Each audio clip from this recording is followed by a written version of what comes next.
هيدا البيان الرسمي يا جماعه اللي طلع من شوي من ريال مدريد، فيه مخططات، فيه لغز، فيه إنا يا جماعه، فيه مخططات، فيه لغز، فيه إنا. تيجي تقول لي ريال مدريد هيك يكبلك على البيان على الفاضي؟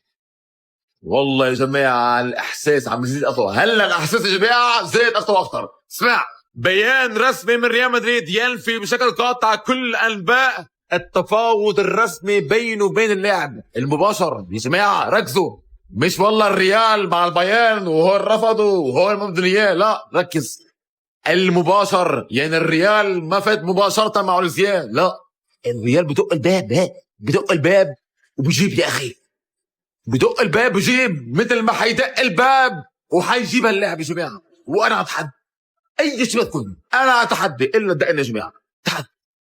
تحدي اوليزيان لاعب ريال مدريد يا جماعه. احساسي والله احساس كبير، اقسم بالله يا جماعه احساس انه هيدا اللاعب حيكون لاعب لريال مدريد. هيدا احساس كبير يا جماعه. فكر يا اخي، ليه البيان بده ينزل على ريال مدريد ويعطي اهتمام لاوليزيان والبيان يا جماعه؟ ليه؟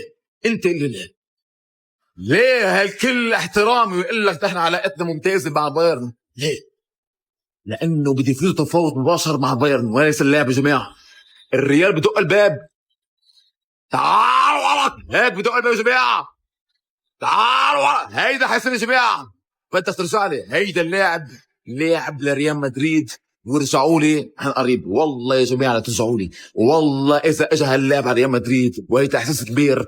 بدي حلوانه مدريدي، بدي حلوانه، حلاوه الجبن ولا مدلوقه من افريقيا؟ حلاوه الجبن اولا. اوليزيان سجل عندك للمره الثانيه والثالثه، لاعب لريال مدريد قريبا.